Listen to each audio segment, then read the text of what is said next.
First of all, our passage tells us that a excellent servant of God who has great people skills is one who is congenial. Congenial.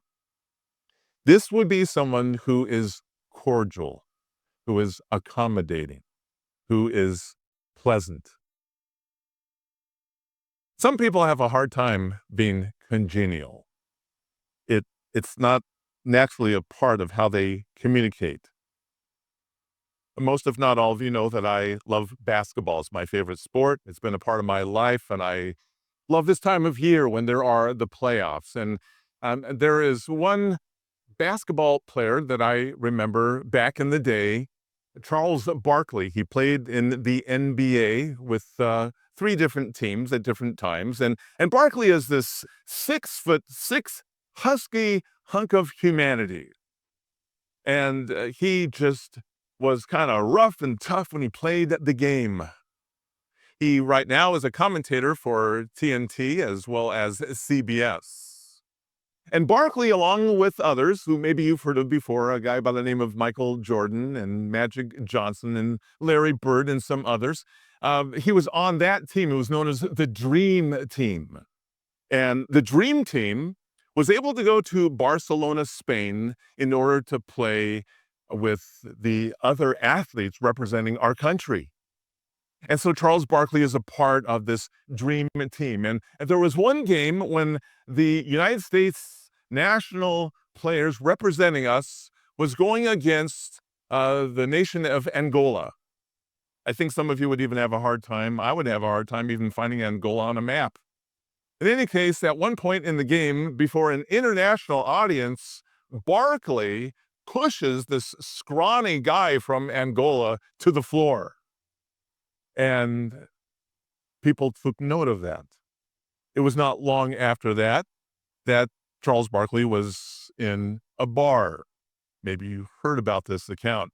He's in a bar and there was a 5'2" man who is, for some reason, for the life of me, I can't imagine why he would do this. This 5'2" man is throwing ice cubes at Barkley. This guy is not a Phi Beta Kappa. I mean, he's not a rocket scientist. I mean, why would you do something like that? Well, how did Barkley respond? He gets up, he picks up this 5'2" man, and he throws him through a plate glass window. The guy is not exactly known for being congenial, is he? At least not back at that time in his life. Now, in contrast to this brutal outburst from Barkley, and I'm sure we can think of other people who are much worse than even what Barkley did. We find in our passage here in 2 Timothy chapter 2, Paul says that the Lord's bondservant must not be quarrelsome. Verse 24, not be quarrelsome. Paul has already mentioned quarrels in verse 23, which leads him to reinforce the importance of a servant of God not being engaged in quarreling and getting all wrapped up in dumb questions. And here in verse 24, he uses the word quarrelsome.